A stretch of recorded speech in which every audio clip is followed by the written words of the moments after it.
Hello, everyone. Welcome to a next episode of Bareknuckle Podcast. Today, we've got a super cool guest. As always, I am joined by the man behind the Apollon franchise, Mr. Robert Samborski. I'm Sean of SuppTalk Radio. And Robert, who is our guest of honor today? I know you guys have some history together.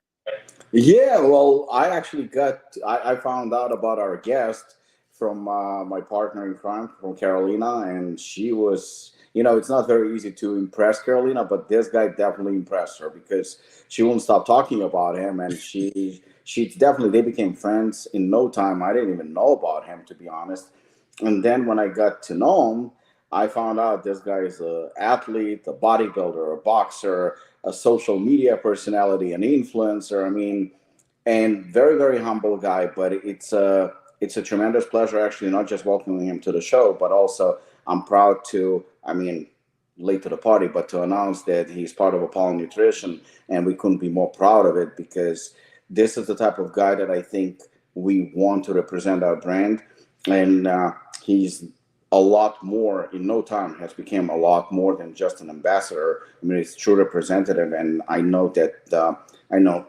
Well, I'm actually a little bit more of a manufacturing guy, but when it comes to marketing and business aspect of Apollon Nutrition, that's Carolina, and I know that our friend, our guest Yari, is actually in touch with Carolina nonstop. So he is definitely a very important part of Apollon Nutrition. So welcome to the show, Yari, and it's a pleasure having you.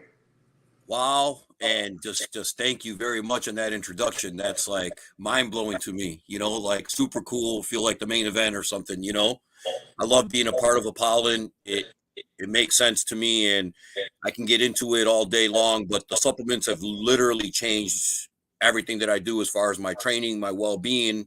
I'm very happy. I'm in a good place right now.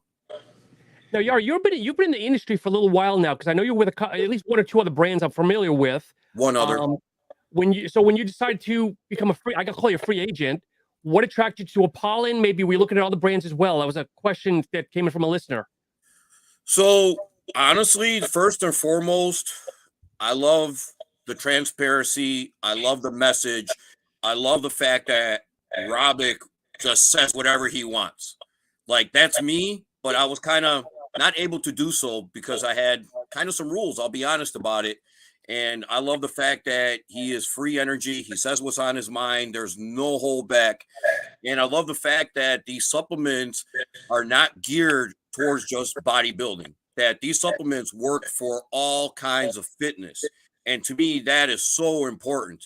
Like a lot of these supplements out there, and I'm not bashing any brands or anything, they're just made for, bodybuilding or weight training and stuff like that, which of course I do. But you got to have stuff to target all around fitness. And I think Apollon is just completely spot on with that with their supplements. I mean, they have something for everyone. And I love that. And I love the fact that Apollon Strong is like such a important message to me, because there's so much that goes to that. There's just so many different aspects. I can go on and on.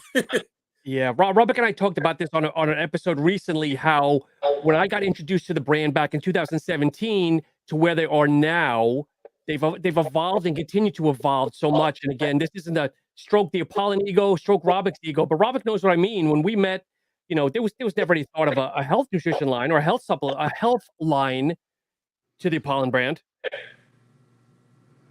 Well, you know what? The thing is that, and I agree with every word that Yari just said. He's absolutely right. It's a brand for everybody. And about a year ago, 2 years ago, a fairly famous bodybuilder said to me, it was almost like an accusation that he doesn't feel that Apollon Nutrition is a bodybuilder's brand. And it was always meant to be, it definitely was meant to be as a criticism. I took it as a compliment. I literally took it as a compliment because there is no, I mean, you have a couple of brands that are gearing towards bodybuilders. I mean, something like, say, Ronnie Coleman, for example. Obviously, he's 8-time Mr. Olympia. So, he's the face of bodybuilding, so to speak. Or you have Jay Cutler's line, and he definitely appeals to bodybuilders. On the smaller side, you have like a Pro Jeff Long. That's definitely to bodybuilders as well. But I feel like it's not a bad thing It's definitely not a bad thing, because you can be a niche company and cater to, one group of individuals or sport or whatever. That's fine. But I feel like it's the same thing as I said when I was doing an interview on a Russian speaking radio a couple of days ago, and I said that I don't want to be. I don't want to have a label. I don't want to be labeled as a brand that is for bodybuilders or for fighters. I want to make sure that we provide benefit for everybody. Yeah. And there is still so much room to grow. Sometimes we get criticized, oh, you have so many products, but what's wrong with it? I don't see a problem, and I always said, and I again, it's a compliment, and thank you, Yari, for saying that, I speak my mind, because I do speak my mind. Yes, you do. And actually, I noticed something from you that maybe others would criticize, other brand owners would criticize. I'm not. I actually wanted to praise you for it, because I think it's great. Sometimes I'll post something, or Apollon Nutrition will post something about a certain product, and Yari will say, I'm yet to try this. I want to try this. So even though he's part of the team, he doesn't say, oh, this is the greatest, this is the best. I don't want him to say that, because that would be an outright lie. That's bullshit. Neither me or him or you, Sean, we don't take everything that Apollon makes, and we don't have to. Yep. We don't have to, but you know what? Maybe a product that Yari or I don't take, somebody else does. So as long as we can be well-rounded brand that caters to, I'm not going to say everyone, but majority of people, that's great. And I think that's what sets us apart. That you have a brand that is fully transparent, fully dosed, something that me, Yari, probably will put our name behind, and we're not just going to say, oh, the best brand on the market, and it's dog shit, because let's face it, that's most brands today on the market. It's dog shit. It's just crap. But we are proud of it. So it's not, Yari has fucking 10 times, 20 times more followers than I do, but he's not embarrassed when he praises right now Apollon Nutrition, or he says that he uses the products. He doesn't come off as a liar. He doesn't come off, well, because you're a sponsored athlete, obviously you'll say that. No, he can proudly say it. You know what? I take this product. I know this brand. I know what they do, and I'm proud to put my name behind it. And I think that that's what sets us apart.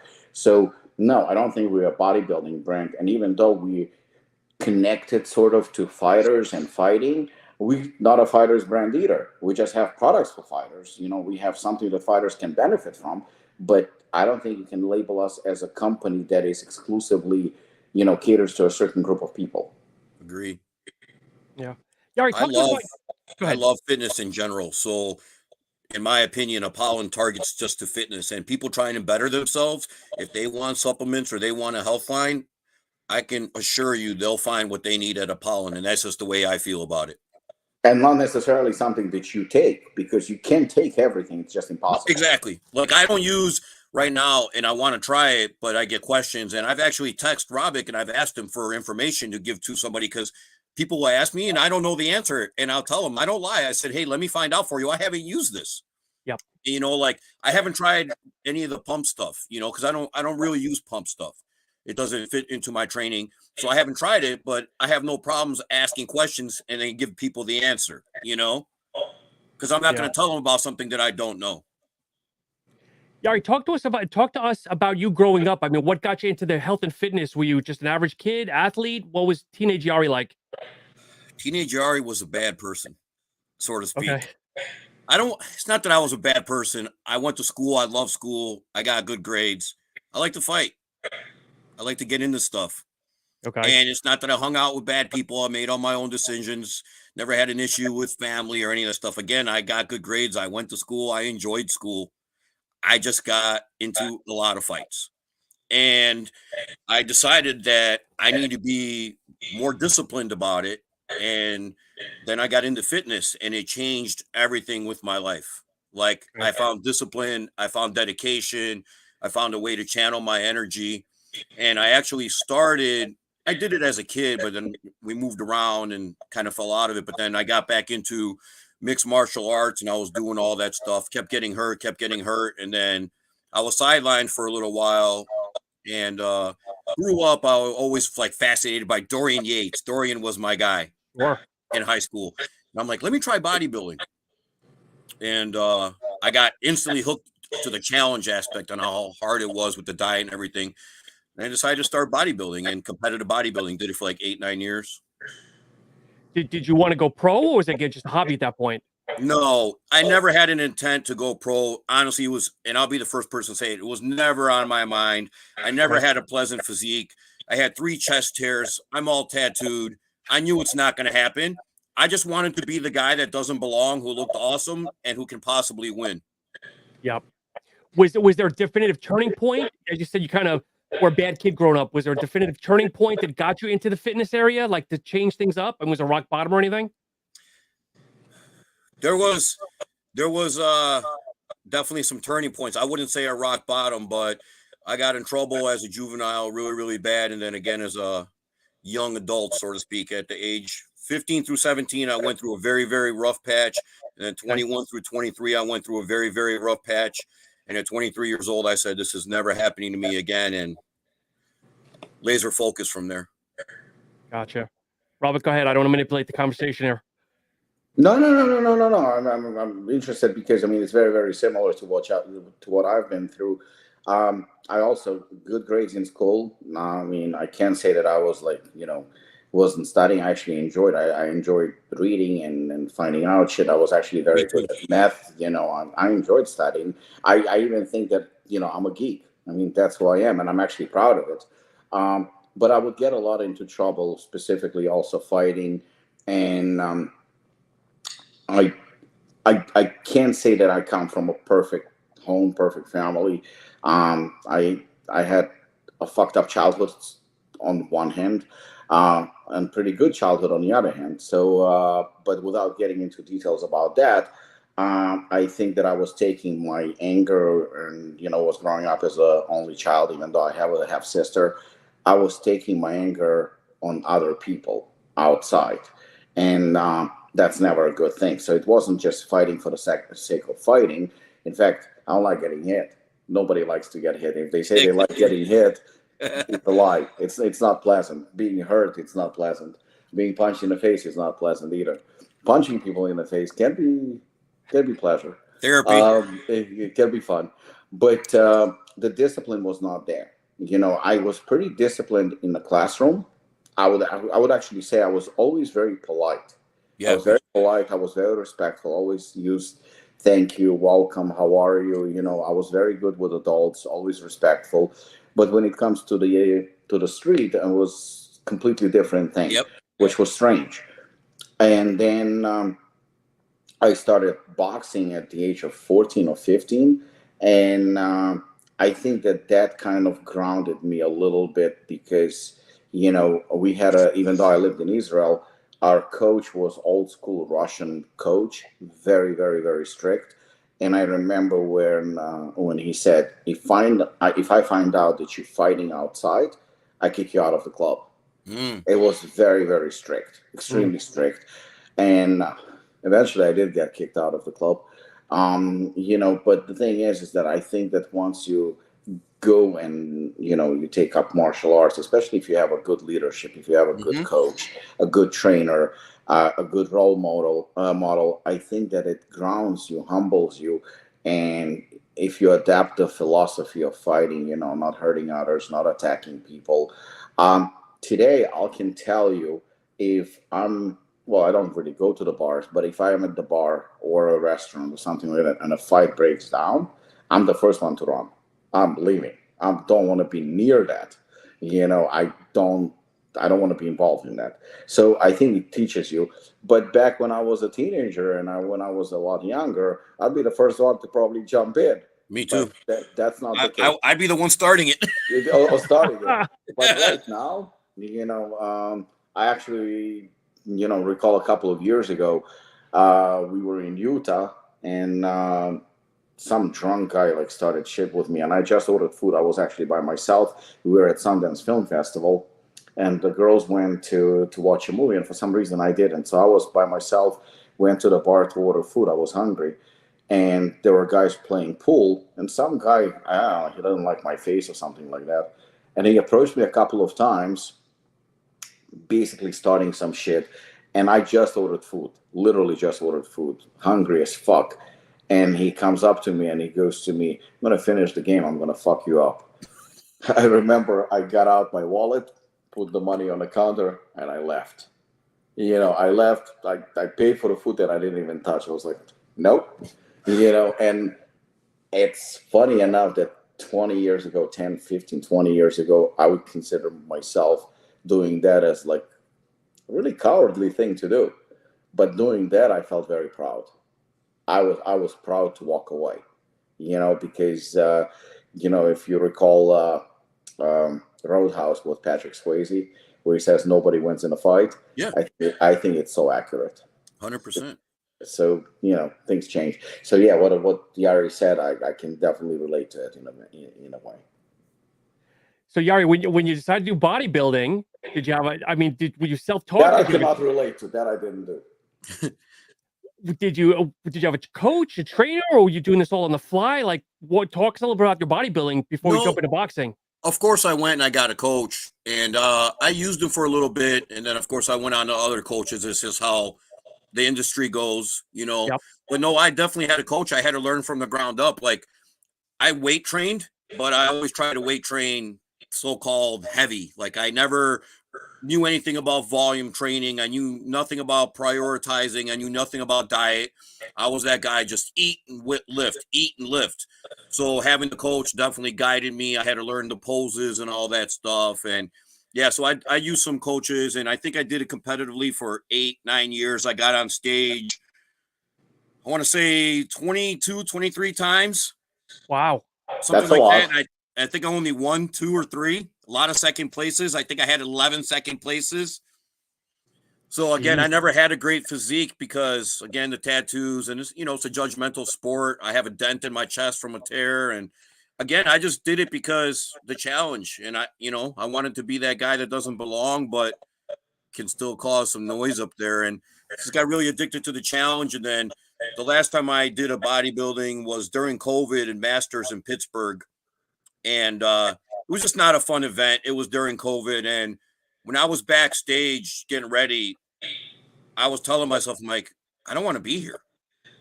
And like, I knew it was over. Yeah. I got on stage and it just didn't feel the energy. And then when I got off stage, I didn't even care how I placed. I'm like, it's over. And then literally when I was going home, I got unfinished business with martial arts. I'm like, and I haven't turned back since. So you closed the chapter on that, and you did MMA and then boxing as well? So I never had an MMA fight. I was supposed to, but the crazy thing is, a week after my daughter was born, I broke my ankle. So I never had an MMA fight. I fought kickboxing. I fought boxing. I even had amateur pro wrestling matches. I did strongman, but I never had an MMA fight. I still train MMA here and there, but my main thing is boxing. It's always been boxing. And do you, Robert, I'm kind of manipulating the conversation here. No. Go ahead. Do you feel, between us here, do you feel that boxing still has the luster, or is it kind of really getting overshadowed with MMA now? No, I think boxing is still the bigger draw. I mean, look at the money. Look at the pay-per-view buys. And I'm not dissing MMA. I love MMA. But there's more money in boxing when you're with the right promoter, and the pay-per-view buys. It's just, you get more money in boxing if you're with the right, a lot of it has to do with management. You can't compare, say, a Conor McGregor to your low-end boxer, but your average boxer that's main eventing is going to get more money than your average UFC guy for the most part. Again, certain names depends, but there's still a lot of money in boxing, big time. How hard was it to change your training now, going from bodybuilding? Because obviously a bodybuilder is going to train differently than a boxer / MMA person. So I'm like 4 years back into combat sports, and it's ongoing every single day. Like the training has to be changed because now you train for more endurance. You don't want the pump. Like, your muscles have to work completely different. Your cardio has to work completely different. Yeah. I didn't start running until I was 40, 41 years old. So for bodybuilding, we walked on a treadmill for 30 minutes, fasted, no big deal. Now I'm running sprints. I'm running 3 miles like it's nothing, So the cardio aspect is completely different. And then the endurance, like, I would throw some punches before. Sure, they were hard punches, but I'd be gassed out. Now you got to pace yourself. You got to learn. And I'm not using this as a plug, but I'm just saying this. Oh my God, the Lionheart pre-workout has changed my training. I've tried so many other pre-workouts, I've sampled other pre-workouts, a lot of them, and they're just too overdosed with stimulants. Okay, that's one problem. And then in combat sports, Robic, you need to be able to explode, but yet control your heart rate. Because if your heart's constantly going, you're gonna just gas out. You're gonna be dead. So you need to have the energy, but you got to learn how to control it. You don't want anything with pumps because it's going to just require your muscles to use more oxygen. So like these pre-workouts, like nothing was working for me properly. And as I kept advancing my training and upping my training, getting ready to, to go into fights, I'm like, I can't use any of this stuff. It's just working against me.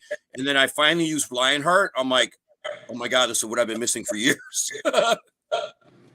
It's just a game changer. It's the perfect storm for combat sports. I agree wholeheartedly, because the funny thing is, the way Lionheart was born was a couple of years ago. I went to Thailand, and I remember training there, and I was like, you know what, let me take a pre-workout. And I took, talking shit about your own pre-workout is not the best thing, but at least it's honest. And I told this story before, but Yari probably hasn't heard it. I took Hooligan. No way. I took Hooligan, and I remember the first 2 rounds using Hooligan, I was a fucking animal. I was like, and then all of a sudden my body just shot. And I remember I'm sparring this Thai guy who is half my size. He's half my size, and I'm clinching him, and I'm holding him good. After a couple of minute or two, he's just destroying me. And anything I do with my arms, it just doesn't work at all. Zero energy. I'm breathing heavy. Yep, the heavy breathing. And I'm punching so light. Like, there's absolutely no power whatsoever. Even for sparring, I punched like, oh my God, it's terrible. So I remember finishing the workout. I was like, Hooligan is the shittiest pre-workout ever. Like, literally, this is shit. I was like, what the fuck is wrong? What did we do here? I mean, it's terrible. But the truth is, it's the pump. The pump, squeezing and everything else. Yep. Like, you feel like veins are ripping apart, and you feel good. And all of a sudden, all the oxygen and everything is just gone. You feel terrible. So that's the reason why, the bodybuilders will say, well, from Lionheart, I don't get that much tump. That's not the intention of that pre-workout. Exactly. That's why we said, the different pre-workouts for different needs and different athletes. But in my personal opinion, Hooligan is probably, Bareknuckle definitely, but Hooligan is probably one of the worst pre-workouts for combat athletes, because it just doesn't cater to their needs. So yeah, that's very important. But the thing is that in boxing, I boxed as a kid. I never lost a fight as a boxer when I was a kid, so it doesn't count. But in kickboxing, the fight that I lost was actually the fight that I was absolutely jacked. I looked pretty good. I looked like a bodybuilder, and that fight I lost because, like Yari said, and that's the reason why I laugh all the time when they say bodybuilding and fitness. There is no fitness in bodybuilding. Bodybuilders are not fit. They can't run, they can't jump, they can't do anything, and definitely nothing when it comes to cardiovascular. And I remember I just posted recently about my favorite fighter in MMA was Fedor Emelianenko, a Russian guy who was an absolute beast. And I remember somebody said to me when I showed him a photo of him that was years and years ago, and goes like, oh, this guy's completely out of shape. I'm like, excuse me? He goes, I don't know. He's fat and he's out of shape. And the truth is, Fedor was always fat. He was. He carried a belly here. But he fought in an organization called Pride in Japan. The first round was 10 minutes. Jesus. 10 minutes. Yep. Show me anyone who can do 10 minutes. And then 10 minutes first round, and then 2 5-minute rounds. And that was normal. I mean, the endurance, the fitness level that you got to have is just incredible. Yep. Those guys are the real athletes. They fit. They don't look. Some of them don't look good. No, I mean, in terms of like physical appearance, they don't have a 6-pack or anything like that. So that's the reason when it came to that. I mean, I remember lifting. I enjoyed looking good, but when I was training for fighting or something like that for years, I did not lift weights at all. My typical training would be, my cardio training would be jumping rope, pull-ups and dips, body weight training. That's the only thing I did, like in terms of physically. I didn't do anything else. Like I didn't squat, I didn't do bench press or anything like that, because even though some fighters do it, I didn't do it because for me it was counterproductive. Like if I was muscular, I felt lighter, I felt better, I felt faster, and I hit a lot harder when I looked like I didn't lift weights. I actually hit a lot harder than when I was muscular and and jacked. So there's different level of fitness for sure. And then what you were saying with the looks, it's not always the looks. Look at he's retired now, but look at the famous boxer from before. Look at Butterbean. Oh yeah. He was That guy amazing, looked and he was horrible. fit. And his endurance was through the roof. He was fit. He could go for hours, not hours, but he can go do a 10-round fight, and you would look at this guy, you'd be like, this guy looks like hell. But he had endurance, he had cardio, he can go and go, It's same with me. Like I do 1 day a week of weights, and it's explosive training, it's endurance, it's a full body workout. That's what it is. Like I don't go in and say, oh, today is chest day or arm day, because for me, same thing. It's counterproductive. I'm short, I'm stocky. It doesn't work for me. I'm not trying to put on muscle. I need my muscle to be endurance. I need it to move fast. I need it to be able to get tired and to recover, You still train like that now, Robic? You go to the gym, it seems like you're in and out in like 25 minutes. You do something quick, explosive, and you're out. I started lifting more. I started lifting more like the last 2 or 3 years.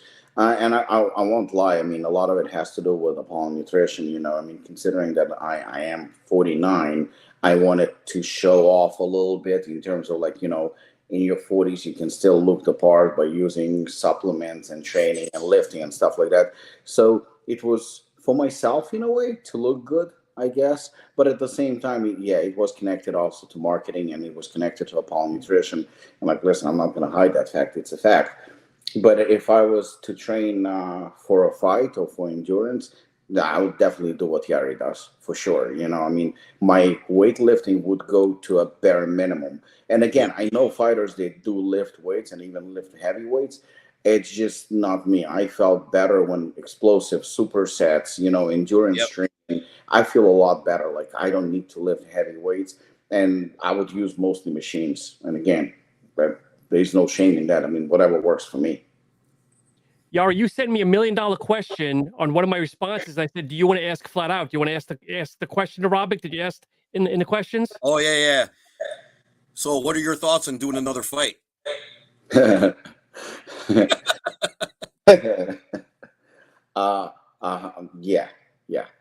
definitely. Good. Yes.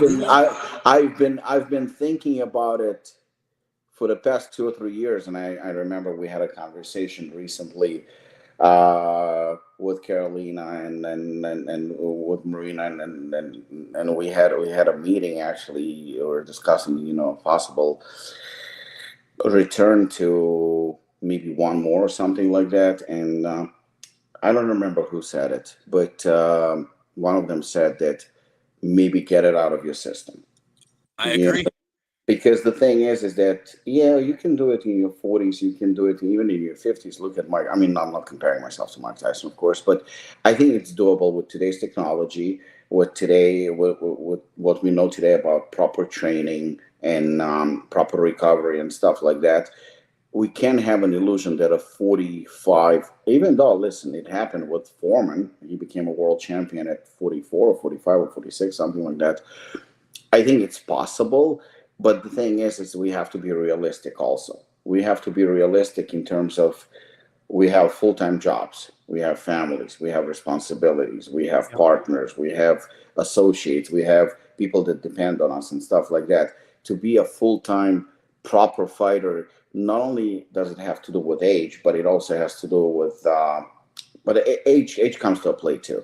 But it has to do with proper training and what's required in order to achieve certain level of fitness and endurance and whatnot. And I just watched an interview actually 2-3 days ago with Fedor, and I think he is 47 or 48. I think he's about a year younger than me. And he goes, yes, I can still fight. He goes, and I can still train with the young guys, and I can still perform, and I can do all of that. but my reaction time is It's not not the the same. same. Yeah. He goes, my chin is not the same. My mobility is not the same. He goes, if you compare me to an average fighter, he says, I think I'm still pretty good. But am I as good as when I was in my peak? He goes, no, No. I'm not. We got to be realistic. And, if you ask me, to fight against somebody who is in his 20s and all he does is just trains, sleeps, and eats, then it's unfair advantage that he's going to have over me. Can I beat him? Anyone can be beat. I think, my last fight, I keep everybody's surprised that I'm saying it. I was losing that fight. I was getting my ass kicked. For 3 rounds, I was getting destroyed.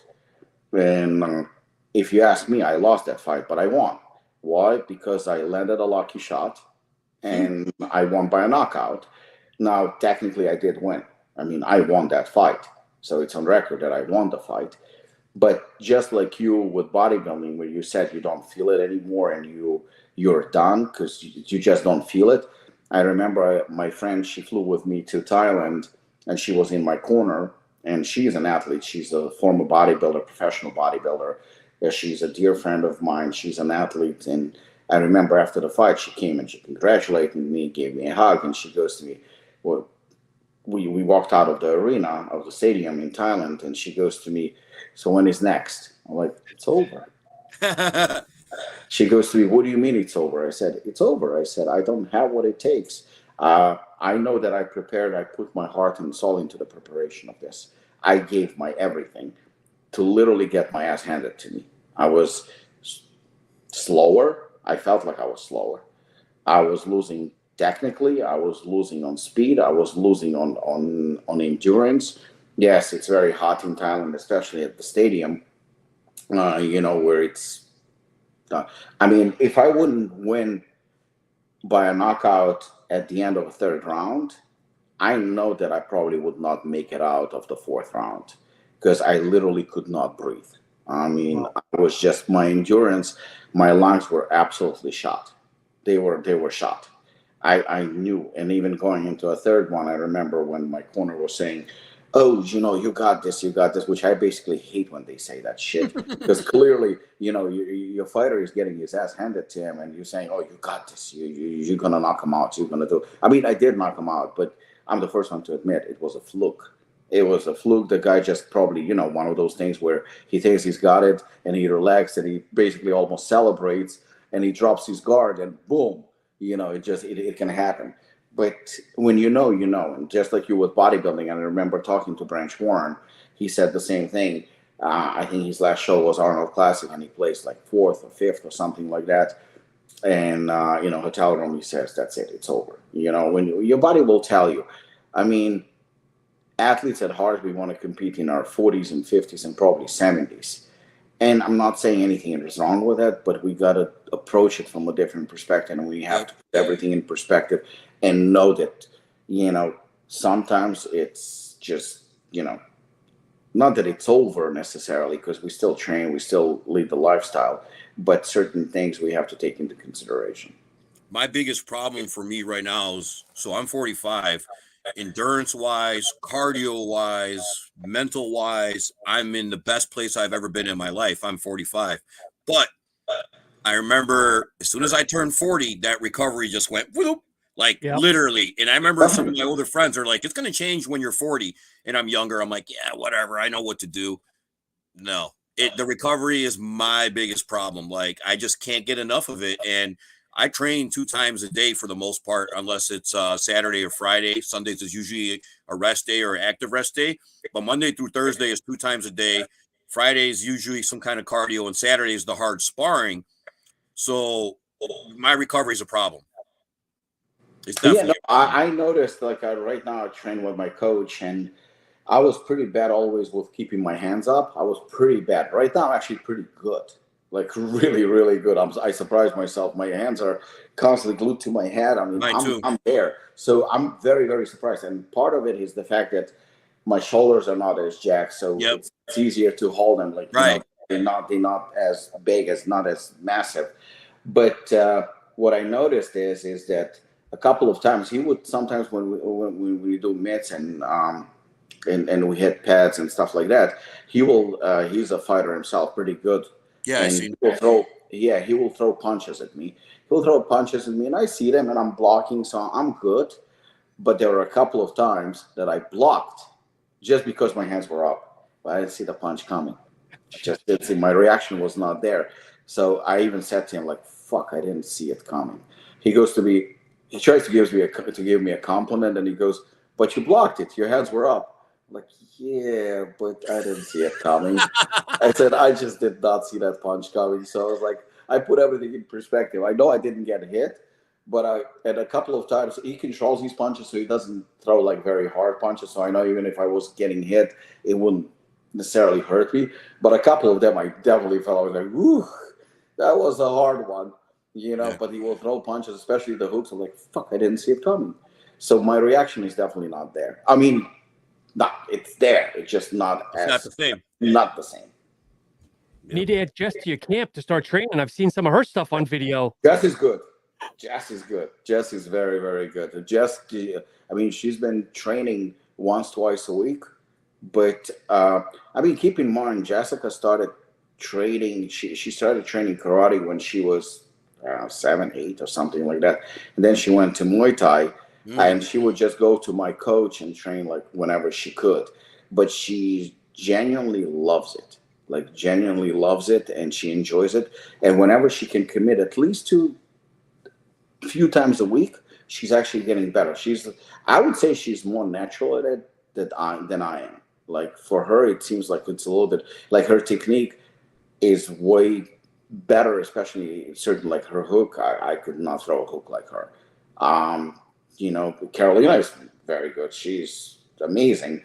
At first she was doing it for fitness, and so her movements were more because of a dance background. So her movements were a little bit more beautiful and pretty, like Van Damme. Her kicks are freaking amazing.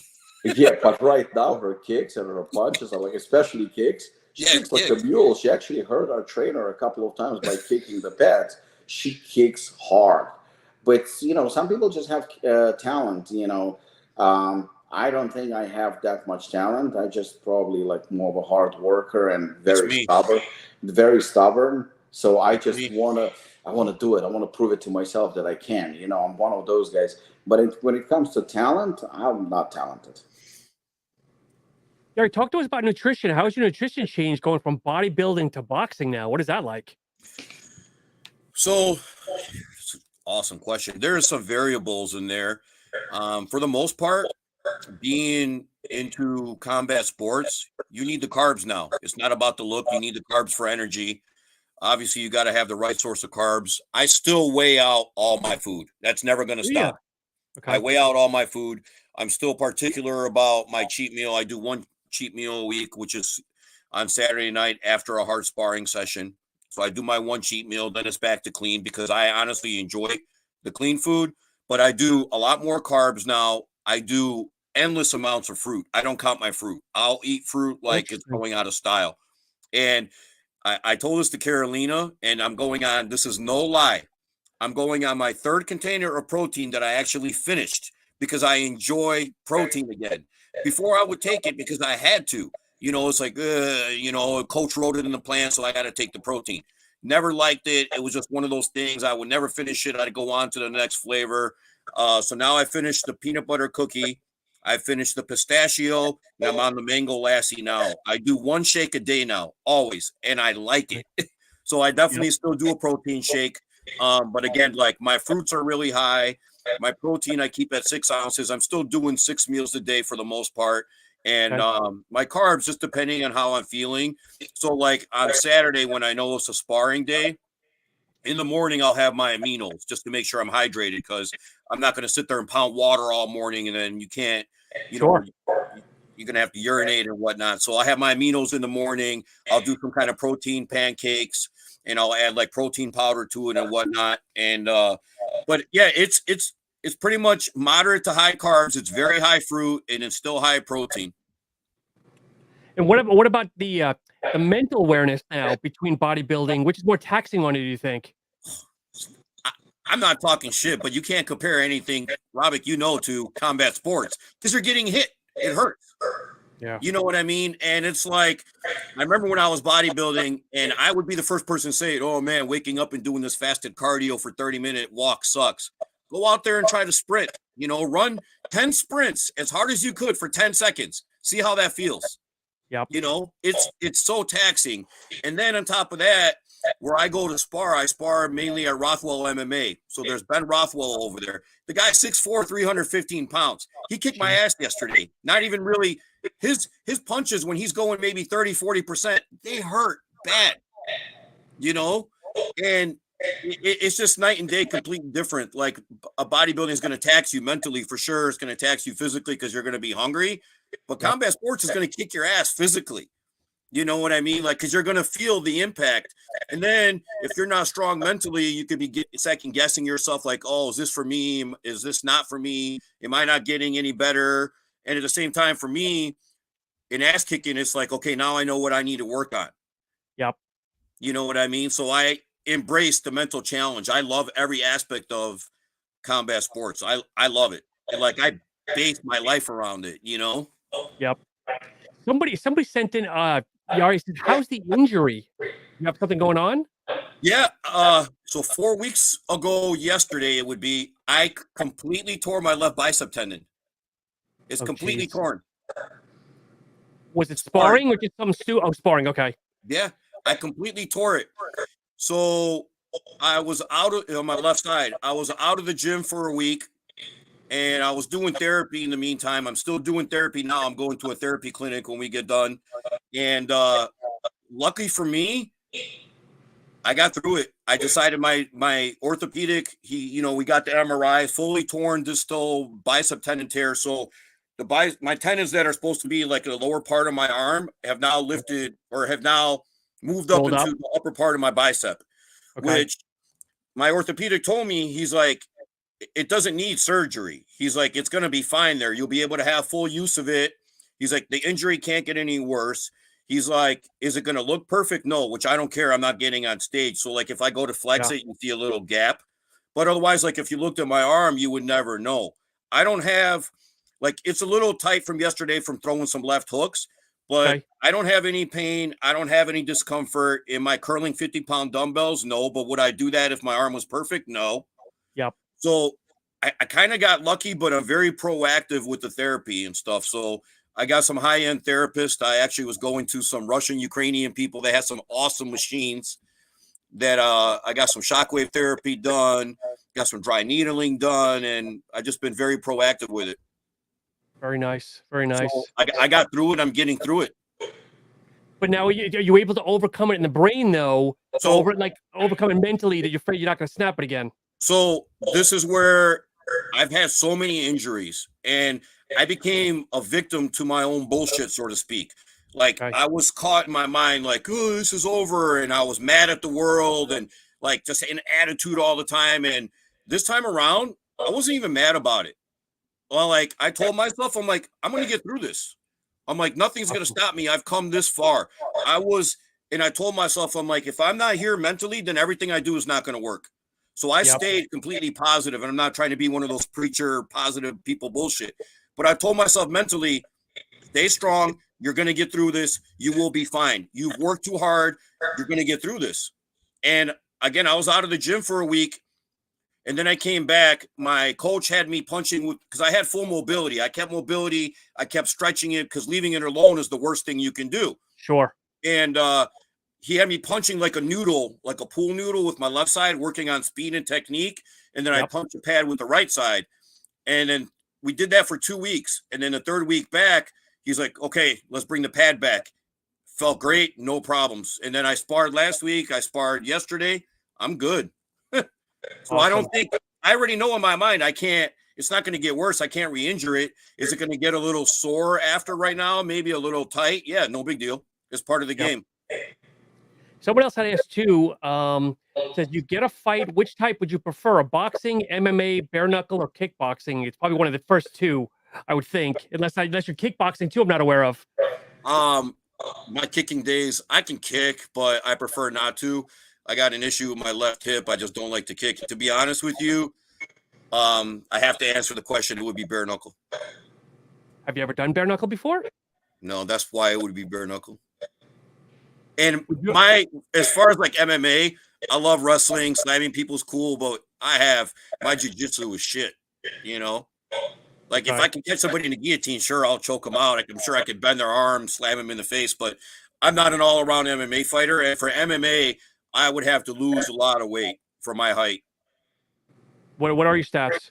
So I'm like, I don't know, right around 5'7". My fasted weight is like 195. Okay. So I'm gonna fight. I was told I need to be either 186 or 205. They'll confirm with me either way. So either of those are fine. To be honest with you, 186 will probably be easier because I'd rather lose the weight than gain the weight. Yep. From You a know, I mental don't know. standpoint, from a I have mental to be a horse standpoint, to get 205. Sorry, what's that? I was gonna say for Yari and Robic, I mean, as an athlete, is it easier to go up in weight and try to maneuver the extra muscle and mass versus going down where you're losing muscle and mass?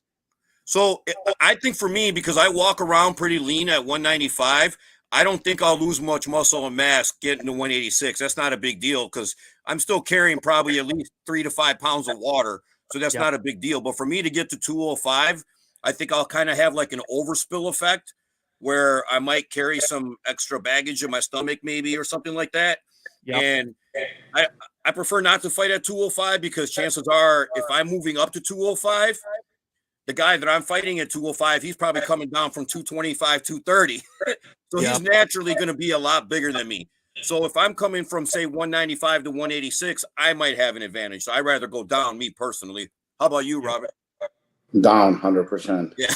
Yeah, definitely. I'm also not that tall. So, I mean, for me, it just gets, you're right. I mean, typically the guys are, they're much bigger and taller, and obviously you have to deal with it.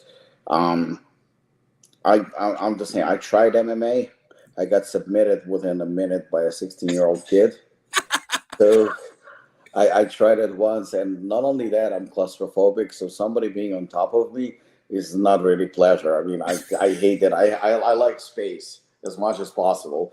So MMA, I love watching MMA, but I think like your question for Yari was a very interesting question, in terms of popularity of boxing.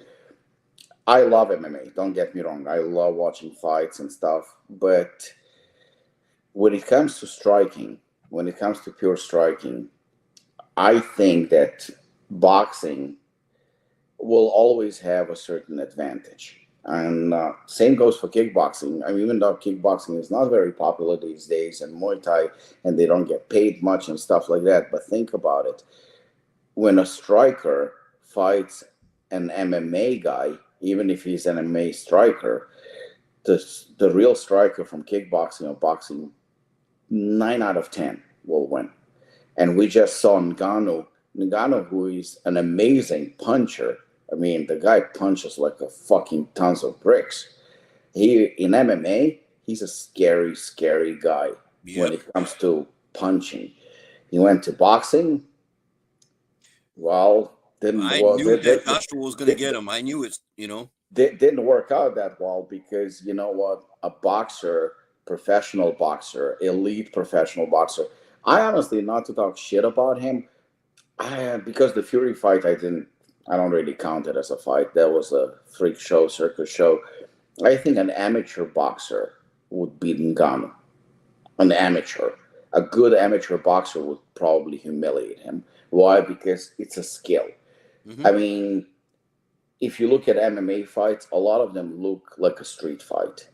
Mm-hmm. In terms of technique, there are questions, but especially striking.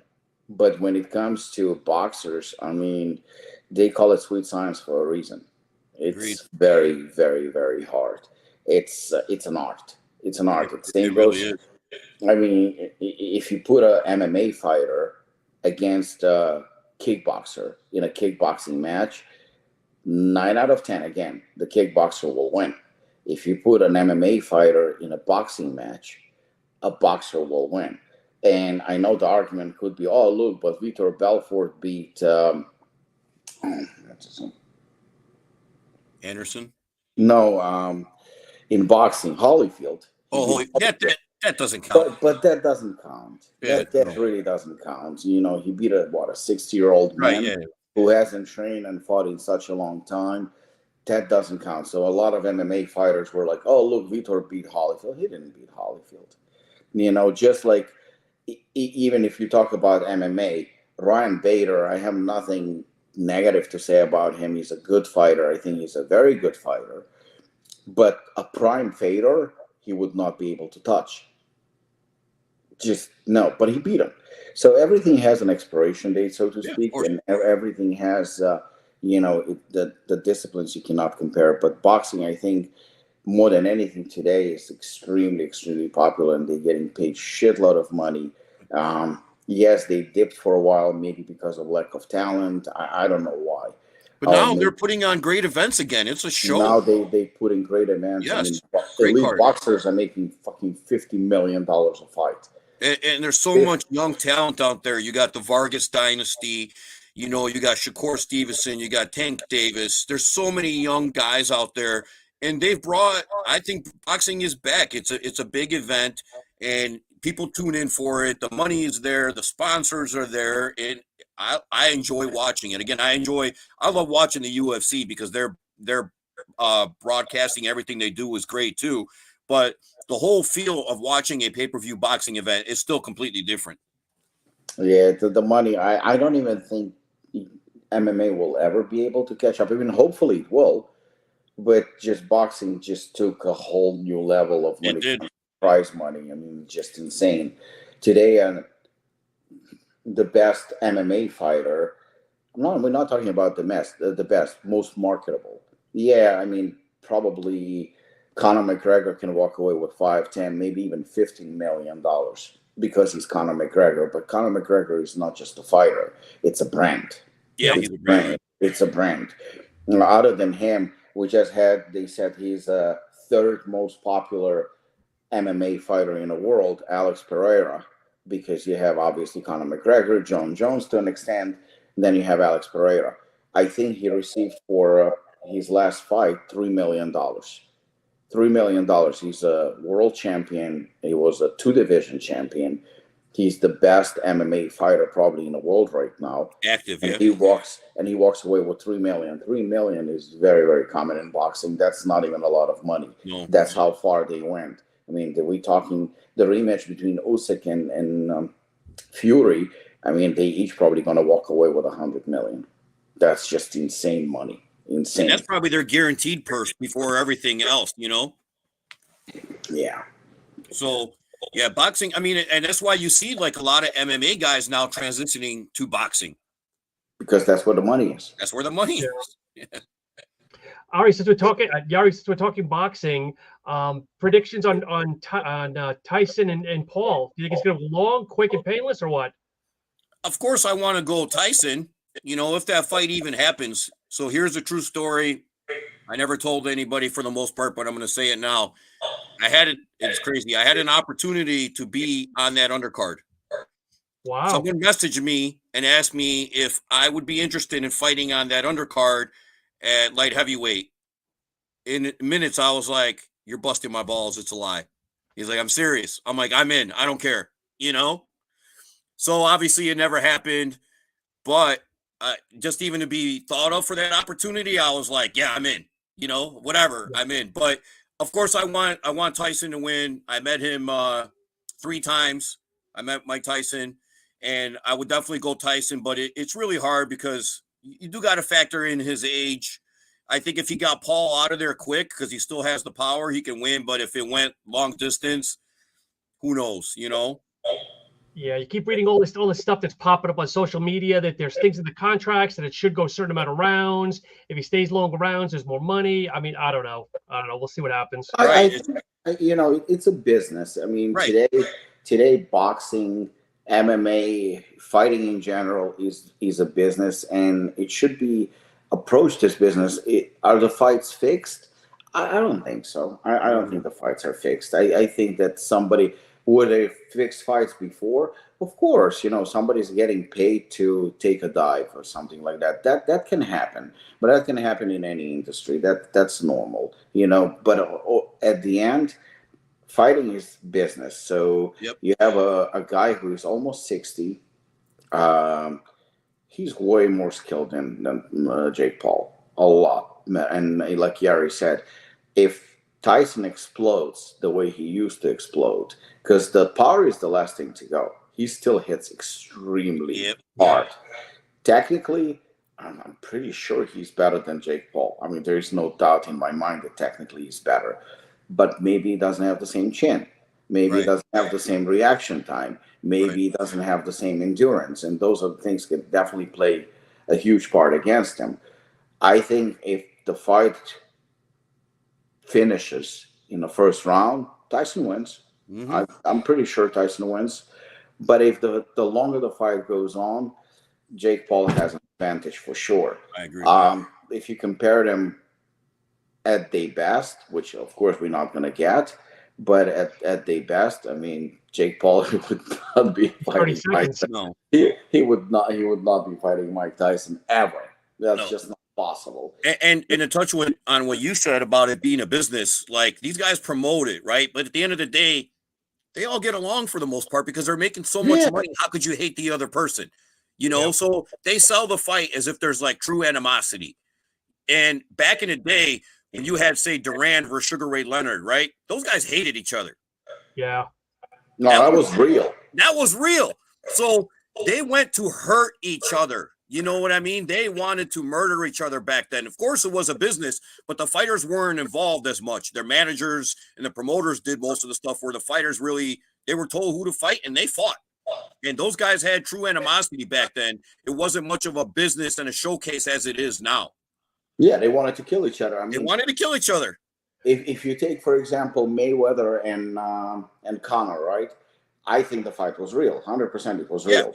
But the fact remains is that, you know, while they put up a show, because it was a show, how much they hated each other, they insulted each other and everything. But then there were paparazzi shots showing both of them using the same plane.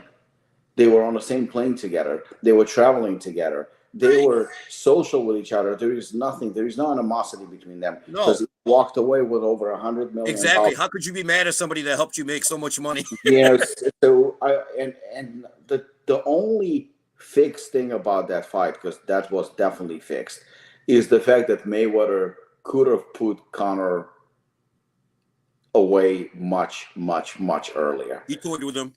Yeah, he just toyed with him. He played with him, and he carried the fight until he got bored with it, and he put him away. That's the only fixed. Well, it's not fixed. It's just Mayweather is a smart businessman. He's intelligent. He's brilliant. And if he would knock him out, he could have knocked him out in the first, second round, without a doubt. It's a boxing fight. And you could still see that there was a huge difference. And don't forget, Conor is an amazing striker. Amazing striker. You know, for MMA, as an MMA striker, he's easily one of the best ever. But boxing is a whole different ball game. And Mayweather toyed with him and carried the fight for as long as he wanted to carry him and entertained the crowd. That's all he did. So that's the only so-called fixed aspect. But the fights were not, they're not fixed. It's entertainment. It's business. It's a lot of money. We're talking about millions and millions of dollars. So, yeah, I maybe because I'm older now, I kind of accept it, and I don't have a problem with it, to be honest. Maybe 10, 20 years ago, I would say, oh, that's not right. That's not how it's supposed to be. Oh, it's fake. Because it is fake. The animosity, the rivalry. Yeah, that part is definitely, Yeah, that's definitely fake. But the fact that they, you know, have nothing against each other, I mean, they business partners in a way. Exactly. But when they fight, they fight. Yep. Yeah. Yari, what's next for you, brother? Obviously, you're on the mend here with the injury, but anything coming up this year? I'm training, so I can't exactly say yet, but because I'm told not to. But I'm gonna be fighting in September. I better be. Okay. So I was supposed to be fighting yesterday, and the injury had nothing to do with it. They just couldn't get me on the card for what I wanted to do, so they told me September. So I plan on fighting September. Like, that's my goal, and I stay training. I'll be ready to go 100%. Vegas or where or can you release that? What's that? Which location? Colorado. Okay. Oof, that's a tough one. I don't care. Yeah, elevation. Oof. You almost It'll want to be go there a fine. month I'll be early. ready. You almost want to go What's there a that? month early. You almost want to go there a month early to acclimate. Yeah, a month early I can't do, but you know, I'll figure it out. Maybe I'll get one of those training masks or something. Those elevation masks. I've never used that shit. I don't know. My coach, my actual boxing coach, is so old school. It's hilarious. You know what? I've trained with them once, I think, or twice. I'm not saying they bad. I'm not gonna say they bad. They probably help to an extent. I just don't feel like it's necessary. Like Right. I don't know. today, you have all these gadgets to help you Right. with this Right. and to help you with that, and machines to help you with flexibility. I mean, just old school, stretching that will do the trick. I think that the basics, people kind of neglecting the basics. The basics still work. The I'm all only about the basics. Yeah, the only thing that I welcomed, and I felt it myself, but again, personally for me, is that I remember for years, and even today practice, um, fighters run a lot. Like they go on, or they run miles and miles and miles and miles. To me, that did not help at all. Like it didn't help me at all. Like I went from 1 mile to 2 miles to 3 miles. I think I even ran 4 or 5 miles, which for me was a lot. And I was getting better and better and better in that, but I would still gas during training, like pretty bad. I always had a problem with that. Once I switched to like more like interval training Yep. and sprints, more explosive. And I remember my Muay Thai coach would do something for me where he would put me on a bag, and for 45 seconds, just like nonstop punching and kicking, 45 seconds with 30 seconds break. 30 seconds break, 45 seconds nonstop, like just punching, kicking nonstop. And I would do that for about 10 or 12 rounds, which sounds like nothing because, I mean, 45 seconds. After those 10, 12 rounds, you feel like your soul has left your body. Yep. You just exhausted. And it's brief because if you think about it, I mean, you're training only for about 5 or 6 or 7 minutes. That's it. And those sprints on the treadmill or outside, I would just sprint and rest, sprint. And that worked for me better. Same a with me. lot better. Yeah, I mix up my running and my sprint. So I have some days where I just run the distance, and then I have other days where I'm doing sprints explosion. Yep.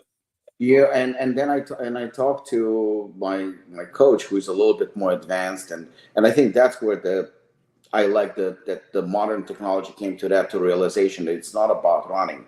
And he would tell me, he goes to me, you can go run. Running is not bad. He says it's good for you. You run. It's good for fitness, general fitness, health. That's fine. He goes, in terms of fighting, you don't really need running.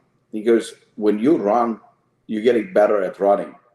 So, But fighting, he goes, that's holding the mitts. If you can be on the mitts nonstop for a couple of rounds, sparring, he goes, that's your endurance. Explosiveness, like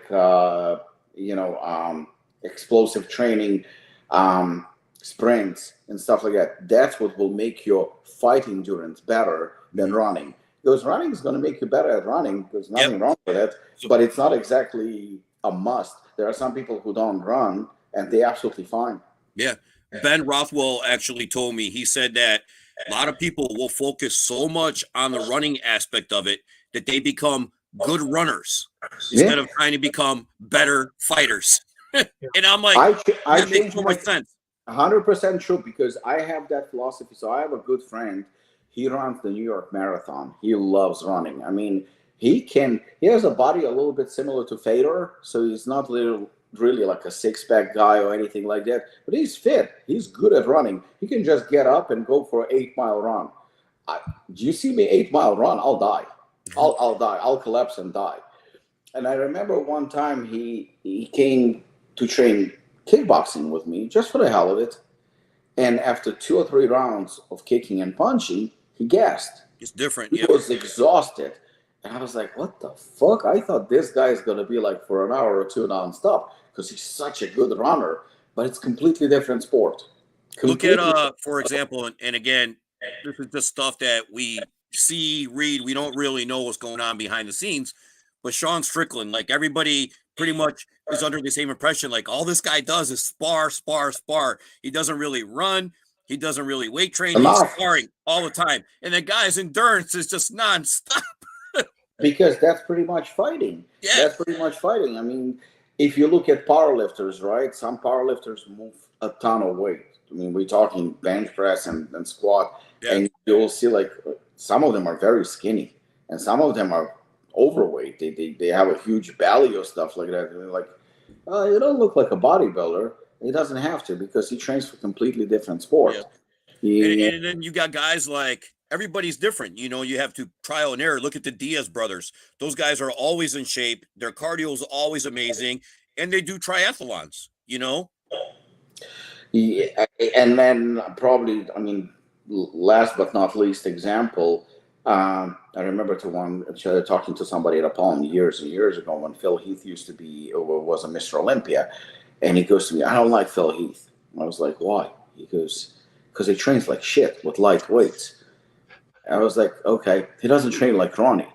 Well, look at the consequences. I think Ronnie would be still Ronnie if he didn't lift all those 800 pounds. I don't think he needed to. He loved to train heavy. That was his style. And, but it comes down to genetics. A lot of it comes to genetics. Yeah, Phil Heath, I saw him train. He would do laterals with 20, 25 pounds. Really? But look at him. Look at him. It's a different sport. It's not about how much you lift. What matters how much you lift is when you do strongman competition and powerlifting competition. And some of the fighters, they literally work with 5-pound dumbbells. Some of them don't lift that heavy, and some of them, like Fedor, don't exactly look fit, but they very fit. Those guys, their fitness levels is insane. The endurance level is just unbelievable. So you have to train properly for your sport of choice, for whatever you're training. You can't compare yourself to anyone else. That's the reason when people ask, like, oh, how is your diet? Who gives a shit how my diet is? You have to do the diet that works for you. You have to find out what works for you. Oh, how do you train? Doesn't matter. It shouldn't matter to you, maybe out of curiosity, yes, but you shouldn't copy my training, because it took years and years and years to find out what works for me. And it's always trial and error. Like, I still have to make adjustments. Exactly. So being 45 now, if I wake up one morning and I know, and not to sound like a bitch or something, if I know I'm completely shot and I can't sprint, chances are I'm going to bring my sprints down, and I'm going to have to listen to my body, And then we were talking about weights. I always tell people so they don't get discouraged. The amount of weight, what's heavy to you and what's heavy to me is different. You can't expect a 150-pound guy to push, say, 150-pound dumbbells, right? And you would think that a 200-pound guy maybe should have an easier time pushing 150-pound dumbbells. So it's not the same thing. For a guy that's 130 pounds, if he's pushing 80, 90-pound dumbbells, that's pretty damn good. Yeah. You know what I mean? So I would always tell people that. I'm like, dude, what's heavy to you and what's heavy to me and to somebody else, it's irrelevant. It's all going to change. Agree. So I always tell people, don't focus on what's so-called as heavy. Make it heavy for you, make it work for you, and then get the most out of your workout. That's it. Yari, we talked obviously about nutrition, training. Do you do anything outside the gym when it comes to recoup, whether it's cryotherapy, ice tanks, massage therapy? What do you do for that? So I'm actually going to be headed now to, when we're done a little bit, to a place kind of by me. I'm going to be going into an infrared. I'm going to sit in there for 10 minutes, infrared, and then I'm going to get local cryotherapy on my left arm. So I'm going to be doing that. And then I do infrared in my house all the time. I'll be the first person to admit it. I do use peptides with Amino Asylum, helping me with my injury. Big fan of BPC 157, TB 500. Same here. I definitely use it. And I do a lot of mobility, like stretching work. I'm not the most flexible. So for me, I learned this from my physical therapist. My warm up is I'll run around the ring for like 3 minutes at a light jog, 3 to 6 minutes. Then I shadow box, and then I'll do some stretching. I can't just take a cold muscle and stretch it because it doesn't work for me. My muscles actually have to be warmed up with some type of active work before I actually stretch them. But yeah, I'm all about the therapy stuff and the cryo and all that. I do all of it.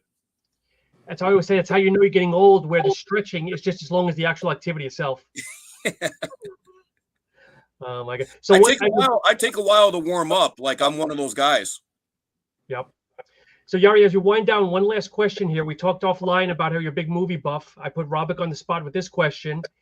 They make a movie of your life. Who plays you and who plays your love interest? Whoa. Oh my God, I can't answer that one. Who plays me? Yeah. Who's your favorite actor? You said Stallone, but would Stallone play you or somebody else? I would love to have Stallone play me. And then, okay, if Stallone's gonna play me, then Talia Shire has to play my wife. I mean, it's what it is. There's no way around it at that point. That's a good answer, actually. There's no way around it at that point, because to me, Rocky is the end, like, to all. Like that. That's it. You know. I think that's a very good answer. Yeah. Which one's the best one? Because what's the best Rocky? Oh man, it's so hard to say. The first one is game changing. You know, I love 3 because he lost his edge, then he had to get his edge back, right? I love 4 because it's the Russian guy, he's the bad guy, and then his friend dies, just the whole story of it, you know? And it's like, you're gonna have to kill me to beat me. 5 is a little rough, we all know that. 6, the comeback story, how he's still, this is what I'm dealing with now. And Robic, you're kind of the same situation. It's still in your heart. It's still in the basement. You got to get it out, you know? And then you got the Creed franchises with, man, it's so hard to pick one. I can't pick one. I just can't. Okay. They're all so deeply tied to me. It's just, it's an obsession. It really is. But like, I feel like I can relate to all of them. I think anybody that's watched all of them is a true diehard. They think 5 is the worst. It's not that it's the worst. It's just the story didn't make sense and it didn't work out the way he wanted it to, because he actually wanted to die at the end. And, you know, just to see him go broke kind of sucked again, because he went through so much, but the story was definitely awkward. Did you see Burt Young just recently died too? I didn't think the guy was still around and kicking. Yeah, he recently passed away. I would say if I had to pick the worst one, it would be 5. You know what? The funny thing is like, it's pretty much on everybody's list, 5, because it feels a little bit different and awkward, maybe, right? But I like that movie. I really do. I can't say it's my favorite. I really like that movie. Something about that fight at the end, which I thought the fight was awesome. The Creed fight, you know. And I like Tommy Morrison because I'm a huge fan of his. Me too. So I like.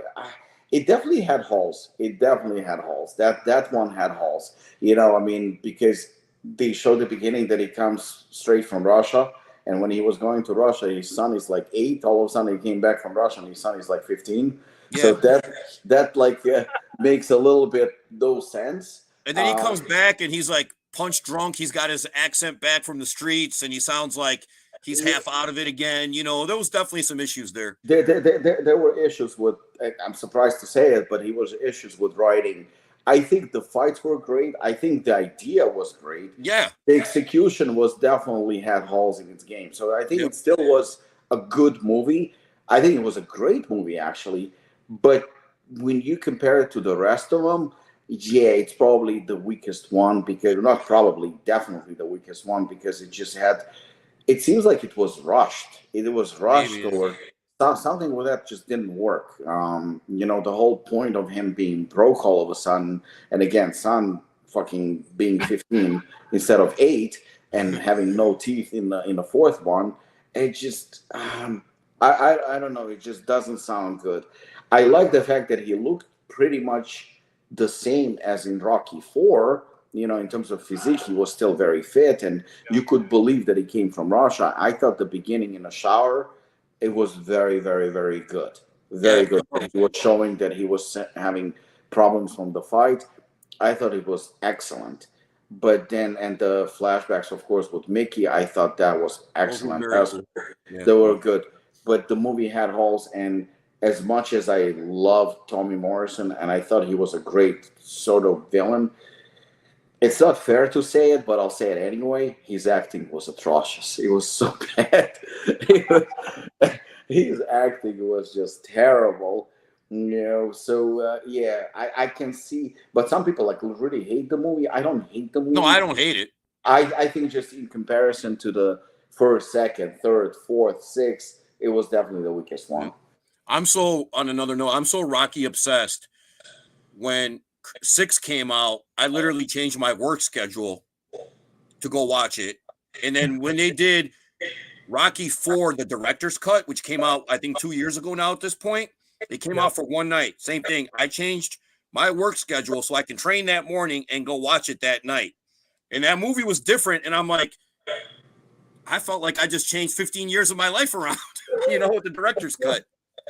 I'm very Rocky obsessed. Everything from music to screenplay to, I still think that one of the biggest crimes of Academy Awards is that Stallone doesn't have an Oscar for Rocky for character.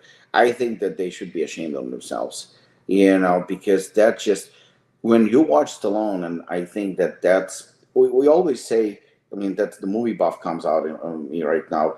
When we're talking about actors that receive an Oscar, we're talking about actors that literally don't act. It doesn't feel like an act. It feels like they transform themselves into the character. They live the character, kind of like Al Pacino in Scent of a Woman. You believe him. You just believe him. He's blind and he wants to kill himself. It was such a powerful performance that you didn't see Al Pacino. You saw the character. When you watch Rocky, you don't see Stallone. You see Rocky. In fact, sometimes I see Rocky in Sylvester Stallone. Of course, that it's like the same person, So it's I think it's a crime. And he was nominated when he was in Creed, and I was like, oh, finally he's gonna get what he truly, truly, truly deserves, and they didn't give it to him. I remember I was pissed. Because there's still so many people that want to consider the movie action. It's not action, it's drama. It's not an action film. Yeah. It's definitely a drama. It's very motivating. It's very inspiring. Yep. That's the movie. You have a couple of martial arts films and sports films that change people's lives. And I know for a fact that Bloodsport and Kickboxer with Van Damme changed a lot of kids' lives. It pushed them. It maybe was the beginning. Bruce Lee changed people's lives, and Stallone changed people's lives too. Because while Bloodsport and maybe Bruce Lee films, they kind of sent people to train martial arts and self-defense and whatnot. Rocky was a lot more than that, and that's the reason why Yari is right on the money. It has nothing to, does have to do something with boxing, of course, but it's not about boxing. It's motivated people to be winners in life. Whether it's business or something, it's basically like, if you really put your heart and soul and your mind into something, there is a good chance that you can be a Rocky, you can be a winner, you can achieve something. So I think what that movie did to generations, and I'm talking generations of people, it motivated them, it pushed them. A guy with, obviously slurred speech, a guy that, wasn't supposed to be, because Rocky was not talented. Rocky was a hard worker. Apollo Creed was talented. Right. Rocky was not talented, but Rocky busted his ass and he worked so hard and he won his fights with his heart, not his muscles. And that's what Adrian told him. and that's I think that's why good choice with wife. But I think that's the reason why we can all of us. You don't have to be a fighter. You don't have to be a boxer. You can be a musician, and you can still relate to Rocky. Yes. That's why it's such a powerful character. Yeah. Did you guys know, I just learned this too, that Henry Winkler of the Fonz was the one that helped get his script out there into people's hands. And Henry Winkler went back to Rocky and Sylvester Stallone and said they want it, but they don't want you. I don't know if you guys seen it. I believe they wanted Robert Redford, if I'm not mistaken. I'm not sure who it was. There's a new documentary on Netflix. It's called Sly. He actually narrates it. It's current. It's really, really good. Yeah, I haven't watched that. I heard Watch it. It's really good. It's really good. Okay. I'll tell you, recently I read some shit about Stallone. Like, people talk shit all the time. But I can tell you from my personal experience before we wrap up, I was at the Arnold Classic in 2002. And I had a VIP ticket where you get to meet Arnold Schwarzenegger. And it was one of the worst experiences ever. The way he treated the fans, he was a dick. He was a certified dick. You were not allowed, you were actually warned ahead of time to not engage in a conversation with him and not talk to him. You can't even look at him. So basically, because we had VIP tickets, we were in line to take a photo with him. I lost that photo and I couldn't give a shit. So the bodyguards would grab you by your shoulders and place you like a thing next to him. So you're standing next, shoulder to Schwarzenegger. He puts his hand around you. They take a Polaroid picture and they kick you out. So you have no eye contact. I didn't even see him, to be honest. I was in line, so I saw him from a distance. But once it was like a conveyor. They basically physically took me, spun me around, put me next to him. I don't see him. I look into the camera. They take a picture, and that's it. And somebody tried to talk to him, and he wouldn't even fucking look at the person. So that didn't sit well with me. I wasn't a fan in the first place, but I just didn't like that. And then in 2004, Stallone was at the Olympia. Stallone was at the Olympia, and you could meet him at the booth. And he said that they said that he's gonna show up. I remember the Olympia Expo would close at 5 o'clock, and the show would start at 7. So the Expo was pretty much empty, I would say. There were not a lot of people. He did show up at 4 o'clock, I believe, like 1 hour before closing. And obviously there was a huge line to meet him. And they were giving out a free 8x10 photos that he would sign for you. But they were free. And it was a huge line. Marina and I got to him towards the end. And they were already kicking people out of the expo. So we were standing pretty close to him. And they said to Stallone that he can leave because it's 5 o'clock. He can leave, And he goes, I'm not leaving until I sign every picture and meet everybody. So obviously when my friends and people that I know found out that we're going to meet Stallone, everybody wanted an autographed picture. So now I'm holding one, Marina's holding one, so that's 2. So he signs them, and then we are standing there. I'm like, what the fuck are we going to do? We need more, because we have and so I kind of like took a couple of them, like 10 or something like that. I'm holding them, and I'm like, what the fuck do I say? And he looks at me, he goes to me, come on, I'll sign. So I literally hit him one after another one, and he's signing. So we had a few photos that he signed that we gave away to friends and family or whatever. But he was standing there until the end. He would engage in a conversation. Awesome. No bodyguards. There were bodyguards in terms of like security, but they were literally standing a few feet apart. Not even close to him. Nobody was kicked out. Nobody was told what to say. Nobody said, look at him or not look at him. He was just standing there signing. It was way past 5 o'clock. The expo was closed, but he was standing there interacting with everybody. And I thought he was such a class act. Very good. Awesome. That's awesome. Watch Sly, though. You'll like it. Watch it. All right. Yeah. Well, Yari, again, it's truly been a pleasure. I know it's Sunday here and you're going out to training a little bit or whatever you're doing, but let everybody know where can they follow you, promote any of the other things you're sponsored by, please. Well, first and foremost, it was awesome to be on here. Thank you very much. I'll definitely come back anytime. Super happy and proud to be part of Apollon Nutrition now. Just feel like it's something that I've been missing. It's changed my energy. It's just changed my life. It's changed my training. And again, as Robik said earlier, there's so many supplements that I haven't yet tried. And then they post them like, I want to try this. I want to try this, And I love all the flavors. I'm super happy. Again, Apollon Nutrition, Rothwell MMA. That's where I spar. My main boxing gym is Ramaki McHenry. That's where I train. My coach, Jose Hernandez.